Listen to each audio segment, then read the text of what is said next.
Hello, I'm Simon Owens, and you're listening to The Business of Content, a podcast about how publishers create, distribute, and monetize their digital content. This week, we're talking about proposed legislation that would waive antitrust regulations that bar publishers from collectively bargaining with Facebook and Google. In 2017, the Wall Street Journal published an op ed titled, quote, How Antitrust Undermines Press Freedom. It was written by David Chavern, the head of the News Media Alliance, a trade group that represents over 2,000 publishers. In it, he argues that Facebook and Google have effectively cornered the digital ad market, eating up all its growth, and that this has come at the expense of the very content creators that these two companies rely on. Content creators Facebook and Google refuse to fairly compensate. Quote, the only way publishers can address this inexorable threat is by banding together, wrote Chavern. If they open a unified front to negotiate with Google and Facebook, pushing for stronger intellectual property protections, better support for subscription models, and a fair share of revenue and data, they could build a more sustainable future for the news business, end quote. Earlier this decade, several book publishers band together to negotiate ebook prices with Apple in a direct effort to undermine Amazon's command of the market, and they were slapped with a lawsuit from the Department of Justice for violating antitrust laws, hence why the News Media Alliance is seeking a special exemption. But do publishers deserve one? And even if they do, would they be able to get such legislation passed through such a divided Congress? These are the questions I asked David Chavern for this week's episode. Let's jump right into it. Hey, David, thanks for joining us. Great, Simon. Thank you very much for having me. So you're the CEO of the News Media Alliance. What is that? We're 2,000 news publishers around the U.S. And some in Europe. It was historically the Newspaper Association of America, but we changed the name a few years ago to reflect our digital-only membership and the fact that news has a primarily digital future. And so we very much want to represent everybody who is delivering news in every way you can to the public. I always say that connective tissue in my membership is we hire and pay reporters. And so like when you were the Newspaper Association of America, I think at some point like you required that members have at least a print component of some sort, right? Yeah, I mean it was the newspaper business. And there was the association for that business, which was primarily a print business, right? That's the historic nature of the membership. But the reality is that they're all primarily digital businesses now. They still mostly have print components, and that's important and much more lucrative than people think. But it's also not considered the future of the business. And what's the criteria for joining the News Media Alliance? It's really that you do journalism. You hire and pay reporters, and you're delivering it to the public either digitally, print, through tablets, otherwise. But my aspiration for the association is to represent everybody who's out there doing and selling journalism to the public. But your background isn't in journalism, right? Like, how did you come to get the job? Yeah, no, was a lawyer for a long time, and then I was in the association business at the U.S. Chamber. Groups go back and forth between, do we need somebody from the industry, or do we need somebody who needs how to run associations? There was a feeling when they hired me that the association need to be revitalized. So they want somebody with that experience. But I've been super excited to dive into the media world and to learn a huge amount about the news and media business, and basically to figure out how to explain that business to people who aren't from the media world. So this is kind of a tumultuous time for the industry right now. We have a looming recession possibly coming up. After a few years of media optimism, you see a lot of VC money drying up. Publications like Mike are going up in fire sales. You have BuzzFeed, Vice, and Vox are missing their revenue numbers. There's this constant anxiety about the big platforms like Facebook and Google. What kind of concerns are you hearing most about from your members, over the past year? Well, it's twofold. First of all, I think there's been a big change, and this is about the news business, but also about anybody in a content business. We forget how common it was to have the view that the internet was going to be primarily an ad-supported medium for content. The people were going to get all this great content for free, and it was all going to be supported by advertising of various kinds. And I'm old enough to have lived through the first tech bubble,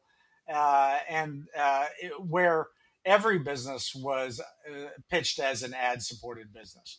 I think what people didn't really realize until 3 or 4 years ago, in particular, that there's only a couple of winners in online advertising. There's Google and Facebook and maybe Amazon and a handful of others. But those folks are going to get all of the online ad dollars over time. And that therefore you need to have a much different kind of engagement with your readers online. And we're sort of just in the midst of trying to figure out what that engagement is. I think the biggest area of anxiety is nobody has a perfect solution. Nobody knows the one answer for the news business or any other content business. Is it subscription? Is it somehow some aggregator function? You know, as I always say, if you sit around with people in publishing long enough, eventually over enough beers, somebody's always going to say, you know what, we need a Spotify for news. And Apple is going to come out with a new product like that this year. So is it a new platform? Is it an aggregation platform? Is it straight subscription relationship? Is it membership? Is it events? And, I think once you get away from the simple answer of ads will pay for everything, it's complicated and uncertain. And I think that's the core area of anxiety right now. I think what people don't probably realize about the news business is that it is still deeply supported by old economy delivery systems. Newspapers still get a lot of money from print, even though print is declining.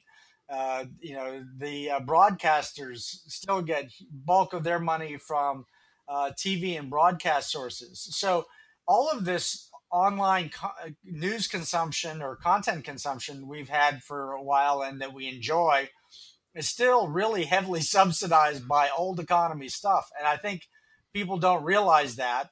And I think there's a lot of legitimate angst about how you pay for it all when the old economy parts go away. And I think that there was this assumption for a few years that eventually the advertising market would catch up to online publications, and that you just needed to generate enough traffic, and eventually that would come. But it seems like, especially within the last year or so, a lot of publishers are kind of finally resigning themselves that it's just not gonna happen, that you can have all the scale in the world, and it's not like you're just going to magically going to overcome some of those economics of internet advertising, where there's just way too much supply and not enough demand. Yeah, to tell you the truth, I'm not even sure it's the supply demand thing. I've often fought with folks who said that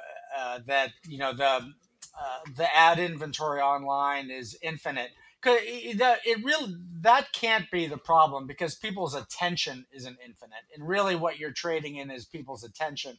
I think the bigger issue is what people didn't realize is the power of data aggregation to drive advertising. If you think about traditional advertising, newspapers or TV or anything else, there was relatively little data that went along with that. The most famous saying about it was originally about newspaper advertising, although it applied to TV as well, is that I know I'm wasting half of my ad dollars, I just don't know which half. And so then people, with the whole data revolution, they've been attracted to this idea that, we can have this super specific data on people and just reach our core audience. And in order to win the advertising game, you need to win the data game. And the data game is always going to be won by folks who have, massive scale, billions of people like Facebook and Google. It's hard for any content provider site to compete with even a portion of that. Now, I think there's still chapters to play out when it comes to data and advertising, primarily because the elephant in the room that nobody seems to deal with is how much fake data there is out there, right?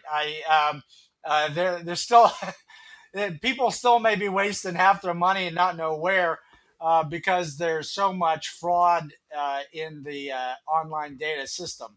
So I'm not saying it's perfect. I'm just saying what advertisers are attracted to right now is data, and it is just impossible to compete on a data game with folks who aren't Google, Facebook, or maybe Amazon. So speaking of those, like one thing you made big news about somewhat recently is you wrote an op-ed for the Wall Street Journal calling on Congress to pass special legislation that would allow publishers to essentially collectively bargain against the major platforms. Can you talk a little bit about what kind of legislation you have in mind? Yeah, we have a piece of legislation that was introduced in the last Congress by Representative David Chavern of Rhode Island, who, by the way, is going to be chairman of the Antitrust Subcommittee in the House. And what we have are essentially asking for is the ability of news publishers to band together to negotiate collectively with the platforms. You know, the platforms have licensing deals with other content providers. You know, they have licensing deals for music because there's only a handful of music publishers, and music publishers have a whole system to enforce their collective rights. And there is no system like that for news publishers. So we want to be able to, and oddly, the antitrust laws protect Google and Facebook from us. You know, if we try to organize collectively, there is antitrust risk with doing that, which is perverse in its own way. And basically, what we want to negotiate over is revenue sharing, subscription support. And by that, I mean a subscription function through Google and Facebook. Data sharing, we get relatively little data about our readers. Brand suppression, you know, where people think I got my news today from Google or Facebook and not the other independent publisher, and algorithmic transparency. You know that the platforms have these secret algorithms that they can change at will that have huge effects on what news people consume and how.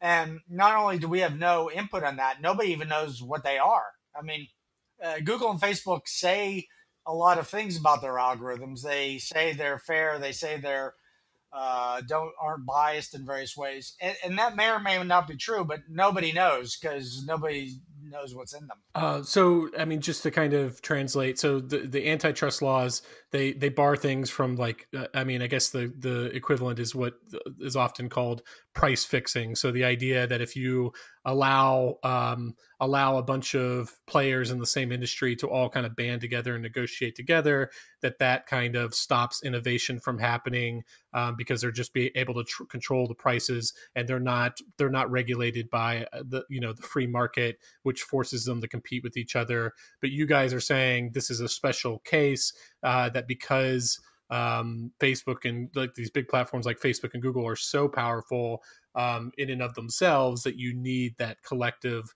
power in order to be able to basically for the industry to be able to continue to survive. Yeah, I mean, look, this is an industry that my industry had historically an incredibly direct relationship with their readers.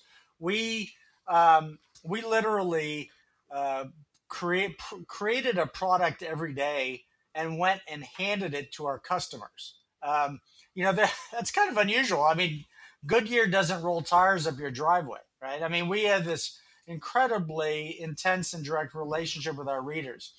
Now, but in the digital world, there are now primarily two companies who stand between us and our readers, Google and Facebook. And the U.S. government isn't allowed to regulate the news business, but these guys are. They are our regulators. They set the rules and the terms under which we deliver and monetize our product. And really, we have to lobby them now.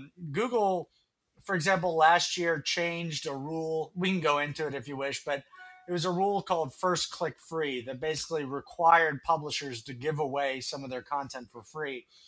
And we complained about that and argued and pushed against it for years. And eventually last year, Google changed that rule. But understand that dynamic. Google had a rule that we had to lobby them to change. They are our regulator. And basically, what I'm asking for is for us to be able to approach our regulators collectively in order to get some equal treatment across the industry. So, what are the politics of this? Like, it seems like this is kind of dead on arrival in some ways. It seems like Republicans are not huge fans of the media, but we've also seen a lot of skepticism from them on the big platforms lately. Democrats are very wary of antitrust violations, monopolies, things like that. Like, it seems like you might have both opponents and allies on both sides. Well, yeah, the politics are a lot more subtle than when you first approach the topic. You're like, well, listen, politicians don't like the news media. It turns out that politicians, including Republican politicians, tend to approach the news media like we approach our congressman, which is, I hate Congress, but I like my congressman, which is a normal thing for people to say. It turns out that most politicians on both sides of the aisle that I talk to, they may complain about the media writ large, but generally they worry about their local newspapers and local broadcasters. One, because they know who they are, even if they don't agree with them all the time, and also they worry about what happens if they go away. If you lose your local newspaper or local TV news broadcaster, what fills the void? I've always said that there's this dreaded term of fake news. In the future, fake news is going to be primarily a local phenomenon because people's curiosity about their community will still be there, but it will be filled with garbage and gossip. So broadly, there's a lot more sympathy towards the news media than you might guess. And then the politics with technology is super cross-cutting. There are complaints on both sides of the aisle with the role of the platforms.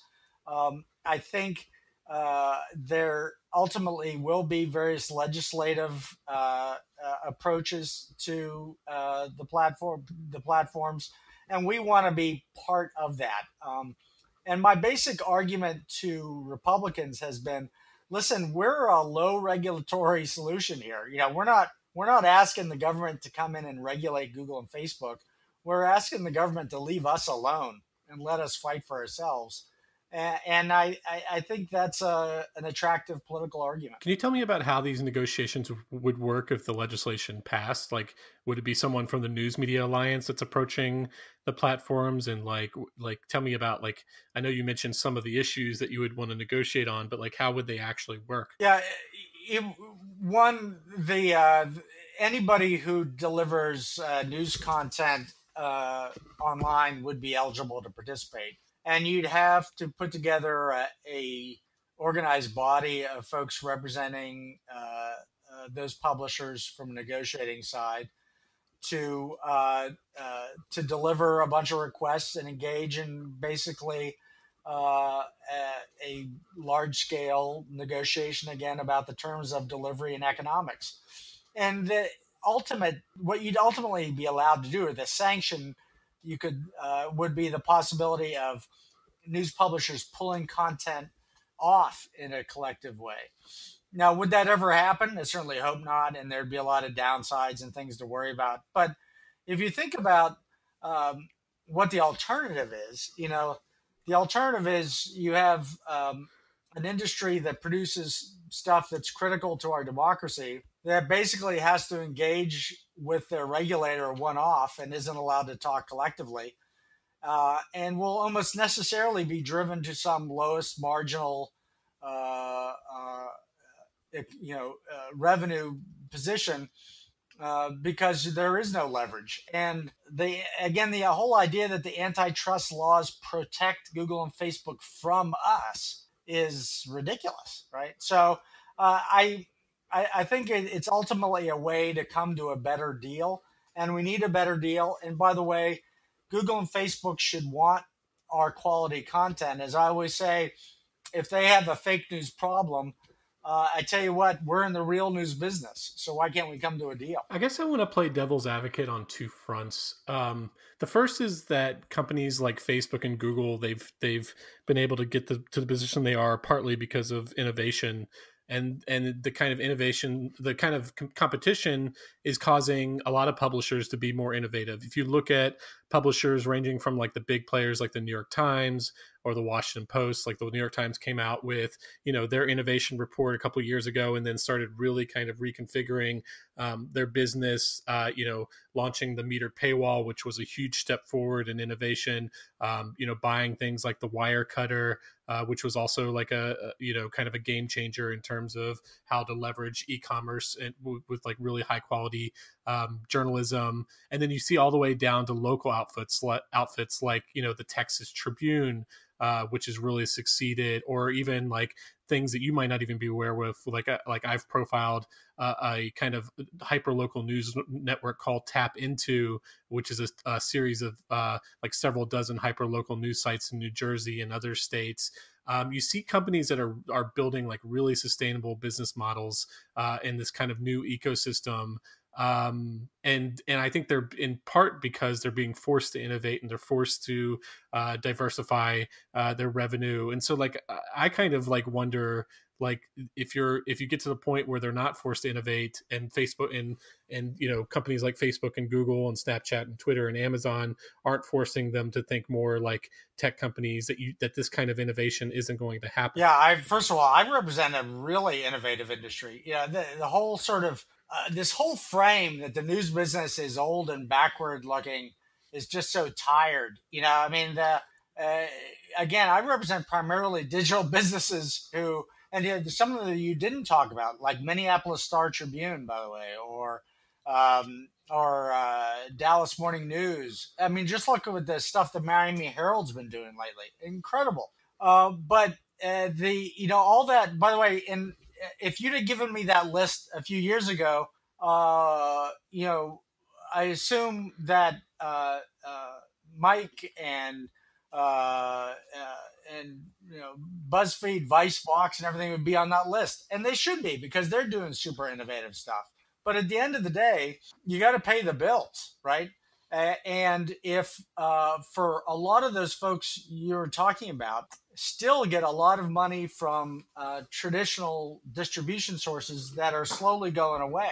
So I don't, some idea that we're somehow going to hold on with our white knuckles onto some old business models, I think is ridiculous. And the fact that we have the boot of Google and Facebook on our necks as an incentive to innovate, why? I think you're allowed, again, music publishers have been forced to innovate, but they also have licensing deals with Google and Facebook. Where's the licensing deal for news? If Facebook or Google, like if they actually utilize their IP, so like on YouTube or Facebook Watch or Facebook Instant Articles, they're certainly licensing that content and paying money for it. The video content, and also for like Facebook, like Instant Articles and stuff like that. Like if they are using their content in the same way that they're using the music industry content, they are paying like a percentage. No, well, first of all, there's huge amounts of fair use fraud that goes on. A, B, Facebook got a licensing deal. If you post a video of your grandkids on Facebook and it has a Britney Spears song playing in the background, there's a licensing deal where Facebook's paying for that right?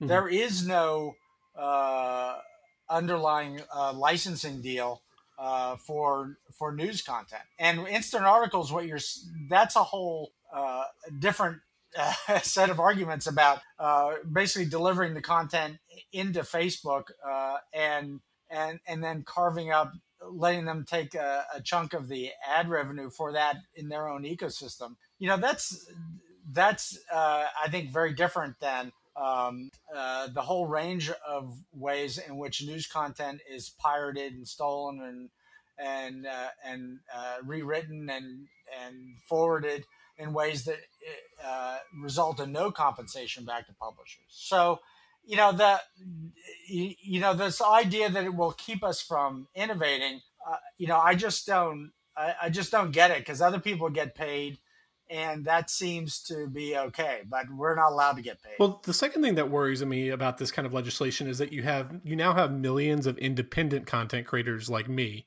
like people who run their just a single podcast or a YouTube channel or maybe just an Instagram account. And we see the platforms already giving preferential treatment to the big publishers. When Facebook rolls out a new tool, they're giving the preferred distribution, and they're partnering with the BuzzFeeds and the New York Times of the world. When I was at U.S. News and World Report, we got all sorts of free preferential treatment from liaisons from Google to Facebook to Twitter, to where now that I'm an independent content creator, I don't have access to that.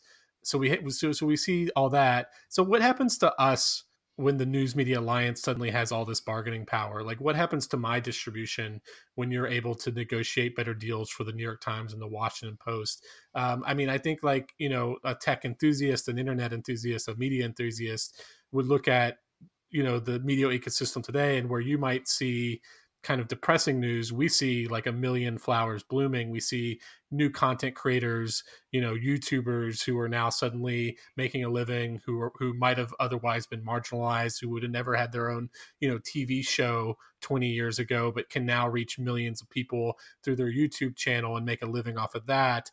What do you say to those independent content creators who might not qualify for your organization, or might not be able to afford your fees or something like that? Like, do you think that we would have a right to be kind of worried about these established publishers suddenly having all this bargaining power that we don't have access to? Well, first of all, I'm not arguing all of this just for my own members. That's my job to argue for my members, but I'll send you the legislation. It's basically the terms. Anybody can participate who delivers journalism online digitally. But I think the bigger question is, don't you want somebody representing you with these guys? All of the folks you talked about, which is great, all this intense, imaginative explosion of creativity, also is totally subject to the rulemakings of Google and Facebook, right? They change the rules, they change the algorithm, and all of a sudden you disappear. Look at what happened to the algorithm changes to Facebook this year to a whole range of small publishers. It crushed them. And so, shouldn't you have a voice with the platforms? Shouldn't you have some input into these rules that determine whether you live or die? And I think that's all I'm asking for. I guess the question is, would I have that voice as such a small player? Well, I think you would, because I think we would be making the case for everybody doing journalism online. But two, if you didn't feel that way, you're going to have to figure out a way to organize separately, because you're going to need to organize, right? Because if it's just going to be you waiting to see what Google or Facebook do with their algorithm today and what it affects your business, at